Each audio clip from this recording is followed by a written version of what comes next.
Hello everyone, welcome to Vandana academy. तो आज मैं आपके लिए सीटेट पेपर 2 की प्रैक्टिस लेके आई हूँ। और इसके साथ साथ ही अगर आप बीपीएससी की तैयारी कर रहे हो, यूपी पुलिस की तैयारी कर रहे हो, आप किसी भी एग्ज़ाम की तैयारी कर रहे हो, तो ये सभी के लिए आपकी एक मतलब हेल्प करेगी ये क्लास आपकी। और इसमें हम पूर्ण एनसीईआरटी बेस्ड प्रश्नों को हमने लिया है। और ये आपके पूरे ज्योग्राफी से संबंधित प्रश्न है, यानी सामाजिक विज्ञान, पृथ्वी, हमारा, आवास और क्लास 6 की जो एनसीईआरटी की बुक्स है उसी पर आधारित ये सारे प्रश्न हैं। और आपने अवश्य पढ़ी होगी। अगर आप सीटेट पास करना चाहते हैं तो आपको क्लास 6 की, क्लास 7 की और क्लास 8 की सारी बुकें पढ़नी होंगी। और चैनल पर आपको दी भी जा चुकी हैं। अभी क्लास 7 की बुक आपकी चल रही है, तो चलो शुरुआत करते हैं हम। निम्नलिखित में से कौन से खगोलीय पिंड हैं? सूर्य, चंद्रमा, पृथ्वी और उल्का पिंड। ठीक है, इनमें से आपको खगोलीय पिंड बताने हैं। तो राइट आंसर आपका क्या होगा? राइट आंसर आपका हो जाएगा उपर्युक्त सभी। व्याख्या है, सूर्य, चंद्रमा, पृथ्वी, उल्का पिंड तथा वे सभी वस्तुएं जो रात के समय आसमान में चमकती हैं खगोलीय पिंड कहलाती हैं। ठीक है, यानी जो रात के समय आसमान में चमकती हैं वे सभी क्या कहलाती हैं? हमारे खगोलीय पिंड कहलाती हैं। इसमें आपका सूर्य भी है, चंद्रमा भी है, पृथ्वी है, उल्का पिंड है। अब आगे बढ़ते हैं हम। किन खगोलीय पिंडों को तारा कहते हैं? यानी आपके ऐसे कौन से खगोलीय पिंड हैं जिन्हें हम तारा कह सकते हैं? जो आकार में बहुत बड़े नहीं हो, जिनके पास अपनी ऊष्मा तथा प्रकाश होता है, जिनके पास अपनी ऊष्मा तथा प्रकाश नहीं होता, जो अपने अक्ष में घूमते हुए दूसरे पिंड की परिक्रमा करते हैं। अगर आपने एनसीईआरटी बुक्स पढ़ी है तो आप इन प्रश्नों को चुटकियों में सॉल्व कर सकते हो। इसीलिए मैं कहती हूँ कि आप एनसीईआरटी अवश्य पढ़ें। तो राइट आंसर है आपका नंबर बी, यानी जिनके पास अपनी ऊष्मा तथा प्रकाश होता है। और अब हमारा जो सूर्य है उसके पास भी ऊष्मा भी है और प्रकाश भी है, इसीलिए सूर्य एक तारा है। व्याख्या देखते हैं। कुछ खगोलीय पिंड बड़े आकार वाले तथा गर्म होते हैं। ये गैसों से बने होते हैं। इनके पास अपनी ऊष्मा तथा प्रकाश होता है जिसको वे बड़ी मात्रा में उत्सर्जित करते हैं। इन खगोलीय पिंडों को तारा कहते हैं। सूर्य भी एक तारा है। पूर्ण व्याख्या के साथ प्रश्न है, आप वीडियो के अंत तक बने रहें। अगर आप एनसीईआरटी नहीं भी पढ़ेंगे फिर भी आप इन प्रश्नों को पूर्ण मतलब व्याख्या के साथ पा रहे हैं। तारों के विभिन्न समूहों के द्वारा बनाई गई विविध आकृतियां क्या कहलाती हैं? यानी तारों के एक समूह के द्वारा बनाई गई जो आकृतियां, आपने देखा होगा कि आकाश में यानी आसमान में आप रात के समय बहुत सी आपको तारों से आकृतियां दिखती हैं, कभी घोड़े की, हाथी की, इस तरीके से। तो इन्हें क्या कहते हैं? आकाशगंगा, सौरमंडल, एंड्रोमेडा या नक्षत्र मंडल। तो राइट आंसर है आपका नंबर डी, नक्षत्र मंडल। रात्रि में आसमान की ओर देखते समय तारों के विभिन्न समूहों के द्वारा बनाई गई आकृतियां दिखाई देती हैं, इन्हें नक्षत्र मंडल कहते हैं। अगला प्रश्न है आपका, अंतरिक्ष से संबंधित अर्शा मेजर या बिग बियर का संबंध किससे है? ठीक है, सौरमंडल, नक्षत्र मंडल, क्षुद्र ग्रह समूह, इनमें से कोई नहीं। तो राइट आंसर है आपका नंबर बी, नक्षत्र मंडल। अर्शा मेजर या बिग बियर एक प्रकाश का नक्षत्र मंडल है। स्मॉल बियर या सप्तऋषि यानी 7 तारों का समूह बहुत आसानी से पहचान में आने वाला नक्षत्र मंडल है। यह एक बड़े नक्षत्र मंडल अर्शा मेजर का भाग है। यानी आपने रात में देखा होगा और बताते भी हैं कि ये आपके सप्तऋषि है और 7 तारों का एक समूह है जिसे सभी लोग देखते हैं। और ये किसका भाग है? तो ये अर्शा मेजर का भाग है। अगला प्रश्न देखते हैं, किन खगोलीय पिंडों को ग्रह कहा जाता है? यानी ऐसे हमारे कौन से खगोलीय पिंड हैं जिन्हें हम ग्रह कहते हैं? क्योंकि खगोलीय पिंडों में तो आपका सूर्य भी आता है, उल्का पिंड भी आते हैं, चंद्रमा भी आता है। तो जो आकार में बहुत बड़े हों, जिनके पास अपनी ऊष्मा तथा प्रकाश होता है, जिनके पास अपनी ऊष्मा एवं प्रकाश नहीं होता एवं जो तारों के प्रकाश से प्रकाशित होते हैं, जिनका अपना गुरुत्वाकर्षण बल होता है। तो राइट आंसर आपका क्या होगा? नंबर सी, यानी जिनके पास अपनी ऊष्मा एवं प्रकाश नहीं होता एवं जो तारों के प्रकाश से प्रकाशित होते हैं। व्याख्या देखते हैं। कुछ खगोलीय पिंडों में अपना प्रकाश एवं ऊष्मा नहीं होती है, वे तारों के प्रकाश से प्रकाशित होते हैं। ऐसे पिंड ग्रह कहलाते हैं। ग्रह, जिसे अंग्रेजी में प्लेनेट कहते हैं, ग्रीक भाषा के प्लेनेटाई से बना है, जिसका अर्थ होता है परिभ्रमक, अर्थात चारों ओर घूमने वाला। यानी जैसे हमारी पृथ्वी भी क्या है, पृथ्वी भी हमारी एक ग्रह है और इसका ना तो अपना ऊष्मा होती है और ना ही कोई प्रकाश होता है। ये सूर्य के प्रकाश से प्रकाशित होती है और सूर्य की ऊष्मा से ही इसमें ऊष्मा है। ठीक है, यानी सूर्य जब निकलता है तो उसी से हम सब लोग ऊष्मा ग्रहण करते हैं। अगर हम इसे दूसरी ग्रह से देखेंगे, जैसे चंद्रमा से देखें या किसी अन्य ग्रह पर जाकर के अगर हम पृथ्वी को देखेंगे, तो जिस तरीके से हमें चंद्रमा चमकता दिखाई देता है, उसी तरीके से हमारी पृथ्वी भी हमें चमकती हुई दिखाई देगी। अगला प्रश्न है, निम्नलिखित कथनों पर विचार कीजिए। पृथ्वी एक ग्रह है तथा यह अपना संपूर्ण प्रकाश एवं ऊर्जा सूर्य से प्राप्त करती है।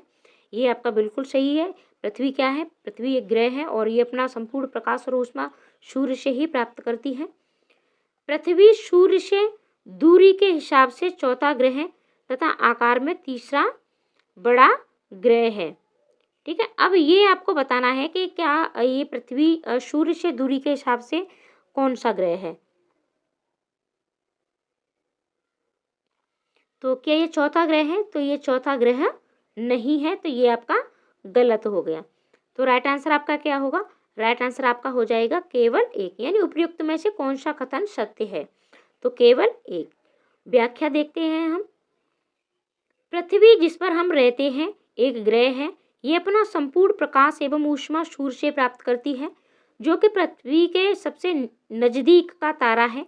पृथ्वी को बहुत अधिक दूरी से, जैसे चंद्रमा से देखने पर यह चंद्रमा की तरह चमकती हुई प्रतीत होगी। सूर्य से दूरी के हिसाब से पृथ्वी तीसरा ग्रह है तथा आकार में पांचवा सबसे बड़ा ग्रह है। अगला प्रश्न है, सूर्य से बढ़ती हुई दूरी के आधार पर ग्रहों का सही क्रम चुनिए। आपको सही क्रम चुनना है और आपको अपना सही क्रम पता भी होना चाहिए कि सूर्य से बढ़ती हुई दूरी के आधार पर भी और आपको घटते बढ़ते हुए क्रम के आधार पर भी, यानी बढ़ते हुए क्रम के आधार पर भी आपको ये दोनों ही क्रम अवश्य पता होने चाहिए। तो ये सूर्य से बढ़ती हुई दूरी के आधार पर पूछे हैं, यानी जैसे आपका ये सूर्य है, ठीक है, और सूर्य के सबसे पहले कौन है, फिर दूसरा, तीसरा, इस तरीके से ये आपसे पूछा गया है। तो राइट आंसर आपका क्या होगा, राइट आंसर आपका हो जाएगा नंबर डी, यानी बुध, शुक्र, पृथ्वी, मंगल। व्याख्या देखते हैं हम। सूर्य से बढ़ती दूरी के हिसाब से ग्रहों का सही क्रम बुध, शुक्र, पृथ्वी, मंगल, बृहस्पति, शनि, यूरेनस जिसे हम अरुण भी कहते हैं, नेपच्यून जिसे हम वरुण भी कहते हैं, यानी ये आपका क्रम है। सबसे पहले बुध है, बुध के बाद शुक्र, फिर पृथ्वी, मंगल, बृहस्पति, शनि, यूरेनस, नेपच्यून, और ये क्रम आपको अवश्य पता होना चाहिए। अगला प्रश्न है, नीचे दिए गए ग्रहों में से कौन से आंतरिक ग्रह हैं, और ये आपके दो प्रकार के होते हैं, आंतरिक और बाह्य। तो राइट आंसर आपका क्या होगा, आपको ये बताना है, बुध है आपका, शुक्र है, मंगल है या फिर बृहस्पति है। तो यानी आपको आंतरिक ग्रह बताने हैं अपने। तो राइट आंसर आपका हो जाएगा नंबर बी। राइट आंसर आपका क्या होगा, नंबर बी, 1, 2 एवं 3, यानी बुध, शुक्र और मंगल ये आपके कैसे हैं, ये आपके आंतरिक ग्रह हैं। चलो हम इसकी व्याख्या देखते हैं। वे ग्रह जो सूर्य के नजदीक हैं एवं चट्टानों से बने हैं आंतरिक ग्रह कहलाते हैं। बुध, शुक्र, पृथ्वी और मंगल आंतरिक ग्रहों के अंतर्गत आते हैं। अगला प्रश्न है आपका, नीचे दिए गए ग्रहों में से कौन से बाह्य ग्रह हैं। ये आपकी सिर्फ जो आपने एनसीईआरटी पढ़ी है उससे जो प्रश्न बनते हैं उसी पर आधारित प्रश्न है आपके। ये पूर्ण एनसीईआरटी पर आधारित प्रश्न है आपके। तो आपके बाह्य ग्रह पूछे गए हैं। अभी हमने आंतरिक पढ़े थे, अब हम बाह्य पढ़ेंगे। तो राइट आंसर आपका क्या होगा, राइट आंसर आपका हो जाएगा नंबर डी, उपर्युक्त सभी। अभी हमने देखो बुध, शुक्र, पृथ्वी और मंगल ये हमारे आंतरिक हो गए। अब जो भी हमारे बचेंगे वो सभी कौन से होंगे, वो बाह्य ग्रह होंगे। तो बृहस्पति, नेपच्यून, शनि और यूरेनस, ये चारों ही हमारे बाह्य ग्रह हैं। व्याख्या देखते हैं हम। बाह्य ग्रह सूर्य से बहुत दूर हैं तथा बहुत बड़े आकार के हैं। ये गैस और तरल पदार्थों से बने हैं। ठीक है। आंतरिक ग्रह आपके किससे बने होते हैं? आंतरिक ग्रह आपके चट्टानों से बने होते हैं। ये आपको मतलब कभी प्रश्न आपसे इस तरीके से भी पूछ लिया जाता है, तो ये सारी चीजें आपको पता होनी चाहिए। अगला प्रश्न देखते हैं। नीचे दिए गए कथन एवं कारण पर विचार कीजिए। बुध का सूर्य के चारों ओर परिक्रमण काल सौरमंडल के सभी ग्रहों में सबसे कम है। तो क्या ये आपका राइट आंसर है? तो ये आपका बिल्कुल सही है। दूसरा कारण है बुध सूर्य के सबसे नजदीक का ग्रह है। तो यही कारण है कि बुध का जो परिक्रमण काल है वो सभी ग्रहों से कम है, क्योंकि बुध सूर्य के सबसे नजदीक है। तो इसका कारण भी सही है। तो राइट आंसर आपका है नंबर ए। ए और आर दोनों सही है तथा आर ए की सही व्याख्या करता है। अब बात करते हैं, एक आपका होता है परिक्रमण और एक आपका होता है परिभ्रमण। ठीक है। परिक्रमण का क्या अर्थ होता है? परिक्रमण का अर्थ होता है परिक्रमा। ठीक है। आप इसको इस तरीके से सोच सकते हो, यानी ये ट्रिक है आपकी कि परिक्रमण का अर्थ होता है परिक्रमा लगाना और परिभ्रमण का अर्थ होता है भ्रमण करना। यानी हम जब कहीं भ्रमण पर जाते हैं तो वो भ्रमण हो गया, और परिक्रमण यानी परिक्रमा हम किसी और की लगाते हैं। तो जो भी ग्रह होते हैं, ठीक है, तो वो किसकी परिक्रमा करते हैं? सूर्य की परिक्रमा करते हैं, यानी सूर्य का परिक्रमण करते हैं। और जब सूर्य की परिक्रमा करेगा तो सूर्य के सबसे नजदीक है तो उतनी जल्दी कर लेगा। जो जितनी ज्यादा दूर होगा वो उतनी ही देर में करेगा। व्याख्या देखते हैं। बुध सौरमंडल में सूर्य के सबसे नजदीक का ग्रह है, इसी कारण इसका सूर्य के चारों ओर परिक्रमण काल सबसे कम यानी 88 दिन का है। और ये दिन भी आपसे पूछ लिए जाते हैं। सौरमंडल में किन दो ग्रहों के बीच क्षुद्र ग्रह पट्टी पाई जाती है? ठीक है, यानी क्षुद्र ग्रह हमारे किन दो ग्रहों के बीच में होते हैं? बुध और शुक्र है, शुक्र और पृथ्वी है, पृथ्वी और मंगल है, मंगल और बृहस्पति है। तो राइट आंसर आपका है नंबर डी, मंगल और बृहस्पति। यानी ये छोटे छोटे इस तरीके से ये पिंड होते हैं और इन्हें ही हम क्षुद्र ग्रह कहते हैं, और ये आपके मंगल और बृहस्पति के बीच में पाए जाते हैं। तारों, ग्रहों एवं उपग्रहों के अतिरिक्त असंख्य छोटे पिंड सूर्य के चारों ओर चक्कर लगाते हैं। इन पिंडों को क्षुद्र ग्रह कहते हैं। ये मंगल और बृहस्पति की कक्षाओं के बीच पाए जाते हैं। वैज्ञानिकों के अनुसार क्षुद्र ग्रह ग्रह के ही भाग होते हैं जो वर्षों पहले विस्फोट के बाद ग्रहों से टूटकर अलग हो गए थे। अगला प्रश्न देखते हैं। हमारे सौरमंडल में सूर्य से सबसे दूर ग्रह कौन सा ग्रह अवस्थित है? अभी हमने क्रम पढ़ा था। ठीक है, तो इसमें राइट आंसर आपका क्या होगा? राइट आंसर आपका हो जाएगा नंबर बी, नेपच्यून अर्थात वरुण। सूर्य से दूरी के अनुसार ग्रहों की स्थिति बुध, शुक्र, पृथ्वी, मंगल, बृहस्पति, शनि, यूरेनस और नेपच्यून। ठीक है, ये सूर्य से दूरी के अनुसार है।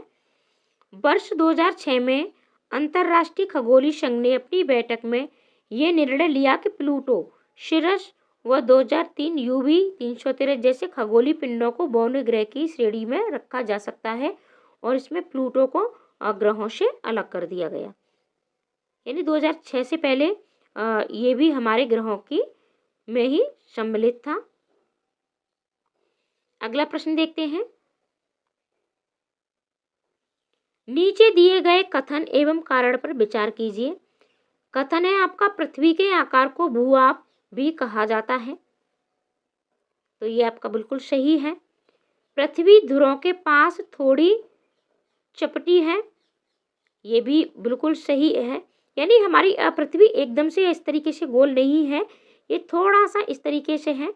ठीक है, ऐसे यहाँ भी है, ये मैप थोड़ा सही से नहीं बन पा रहा है, यानी ये थोड़ी सी चपटी है ध्रुवों के पास। तो ये भी आपका बिल्कुल सही है। तो राइट आंसर आपका क्या हो जाएगा? राइट आंसर आपका हो जाएगा नंबर ए, यानी ए और आर दोनों सही है। आर ए की सही व्याख्या करता है। अब हम इसकी व्याख्या देखते हैं। पृथ्वी ध्रुवों के पास थोड़ी चपटी है, यही कारण है कि इसके आकार को भूआब कहा जाता है। भूआब का अर्थ है पृथ्वी के समान आकार। जीवन के लिए अनुकूल परिस्थितियां संभवतः केवल पृथ्वी पर ही पाई जाती हैं। पृथ्वी न तो अधिक गर्म है और न ही अधिक ठंडी। यहाँ जल एवं वायु की उपस्थिति है जो जीवन के लिए आवश्यक है। अगला प्रश्न देखते हैं, निम्नलिखित में से कौन सा कथन सत्य है, यानी इनमें से कौन सा कथन एक सत्य है आपका। अंतरिक्ष से देखने पर पृथ्वी हरे रंग की दिखाई देती है, हमें हरे रंग की दिखाई नहीं देती है। पृथ्वी हमें कैसी दिखाई देती है, पृथ्वी हमें नीले रंग की दिखाई देती है, क्योंकि नीला जो भी रंग है वो हमें किस कारण दिखाई देता है, तो ये हमें पृथ्वी पर जल के कारण दिखाई देता है। पृथ्वी का हरा रंग हमें यहाँ के वनों के कारण दिखाई देता है, तो ये दोनों ही आपके ऑप्शन गलत हैं। तो राइट आंसर आपका हो जाएगा नंबर डी, न तो 1 और न ही 2। व्याख्या देखते हैं, अंतरिक्ष से देखने पर पृथ्वी नीले रंग की दिखाई पड़ती है, क्योंकि पृथ्वी की 2/3 सतह जल से ढकी हुई है, इसलिए इसे नीला ग्रह कहा जाता है।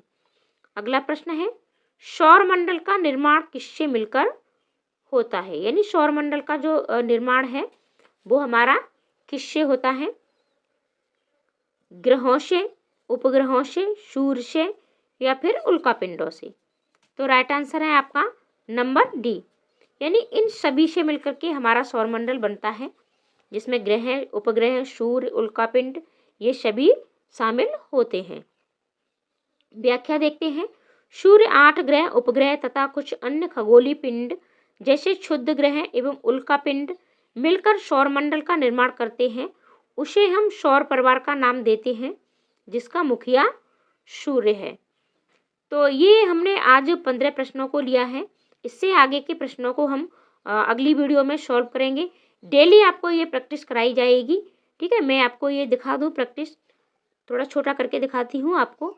ये देखो, ये प्रश्न हैं आपके, और ये पूर्ण NCERT के पर आधारित आपके प्रश्न हैं, और डेली आपको इस पर ये प्रैक्टिस मिलती रहेगी। आप चैनल पर बने रहें। अगर आपने चैनल को अभी तक सब्सक्राइब नहीं किया है तो सब्सक्राइब भी अवश्य कर लें, वीडियो को अपने दोस्तों को भी शेयर करें, ठीक है। तो मिलते हैं अगली वीडियो में अगले प्रश्नों के साथ, और आपको दोनों ही पेपरों की तैयारी चैनल पर बिल्कुल फ्री में कराई जा रही है, तो चैनल को आप अवश्य सब्सक्राइब करें।